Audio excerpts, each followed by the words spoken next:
Guys, Somnath કિચનમાં સૌનું હાર્દિક સ્વાગત છે। તો આજે આપણે બનાવવાના છે પાસ્તા। તો મેં ગરમ પાણીમાં પાસ્તા બાફી લીધા છે। તો બાફતી વખતે થોડુંક તેલ 2 ચમચી તેલ નાખી દીધું હતું, એટલે આપણા પાસ્તા ચોટે નહીં। તો જોઈ શકો છો એકદમ સરસ થઈ ગયા છે। તો હવે આપણે 2 ચમચી જેટલું તેલ મૂકશું, ગેસ કરી દઈશું।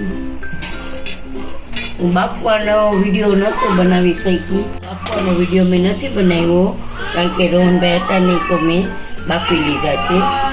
તો અહીંયા 2 ચમચી જેટલું તેલ મૂકેલું છે। તો હવે આપણે એને વઘારવાના છે। તો અહીંયા મેં 2 ટમેટા અને 2 મીડિયમ સાઇઝની ડુંગળી એકદમ ચોપ કરી લીધી છે, ઝીણી ઝીણી। તમે ગ્રેવી કરી શકો છો અને ચોપ કરવી તો ચોપ પણ કરી શકો છો।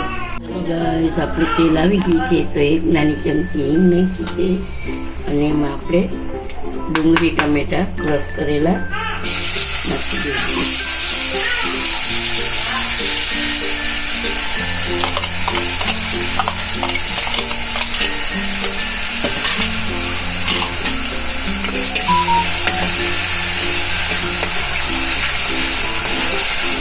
એને આપણે એકદમ સોતરી લઈશું।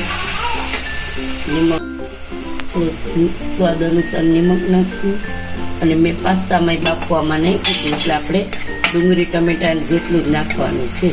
પાસ્તામાં બાફવા ટાણે નાખી દીધું છે, એટલે એમાં કંઈ જરૂર નથી। આપણે હવે એને આપણે કરવા દઈશું। હજુ આપણે સ્વાદ અનુસાર મરચું પાવડર નાખશું, લાલ, તમને જેટલું તીખો ભાવે એટલું। પછી આપણે ચલાવી લઈશું અને પછી આપણે નાખી દઈશું આપણા પાસ્તા।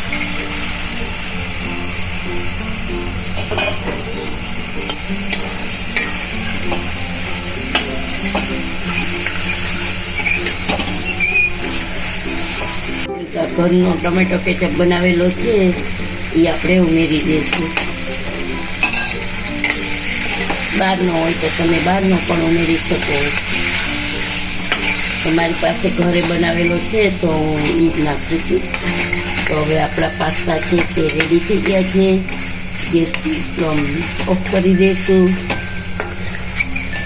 આમાં ઉપર તમે દાણા ભાજી સર્વ કરી શકો છો, તમને જેમ ફાવે એમ ચીઝ સાથે ખાઈ શકો છો। ઉપર ગાર્નિશ માટે ધાણા ભાજી નાખી શકો છો, ચીઝ પણ નાખી શકો છો। તો આપણા પાસ્તા રેડી છે, તો ચલો ગેસ કરી દઈશું। તો ચલો ગાઈસ, આપણે થોડોક સોયા સોસ નાખી દઈશું, એટલે આપણા પાસ્તા ચાઇનીઝ જેવા લાગશે, સરસ મસ્ત। ગેસ થોડોક ચાલુ કરી દઈશું, ભૂલાઈ ગયું હતું।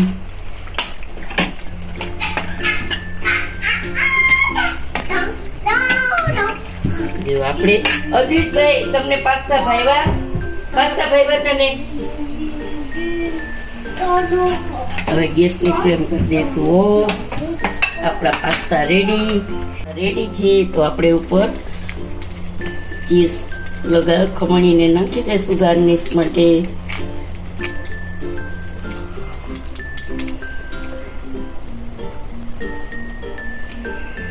તો જોઈને જ મોઢામાં પાણી આવે છે રોહનભાઈની।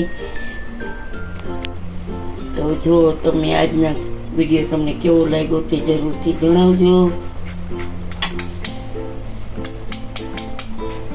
જો ગાઈસ, આપણા પાસ્તા રેડી છે।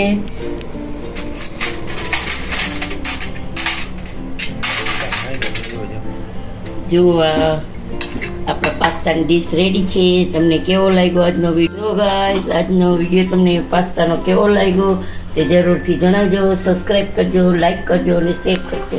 આપણે ભૂમિકાબેન પાસેથી રિવ્યૂ જાણીશું કેવો લાગ્યો, અને રોહનભાઈ પાસેથી પણ જાણીશું કેવા થયા છે ટેસ્ટ કર પાસ્તા। જોરદાર થયા છે યાર, same to same Mexican pasta જેવા છે। થેન્ક યુ, જોરદાર થયા છે। અને મારા મમ્મી યદુ કેવા થયા છે? યુટ્યુબ ચેનલમાં વિડીયોઝ બનાવે છે. તો મારા મમ્મીની યુટ્યુબ ચેનલને સબસ્ક્રાઇબ કરજો અને હારે મારા મમ્મીના વિડીયોઝ જોતા રહેજો. જય હિન્દ, જય ભારત. Thank you.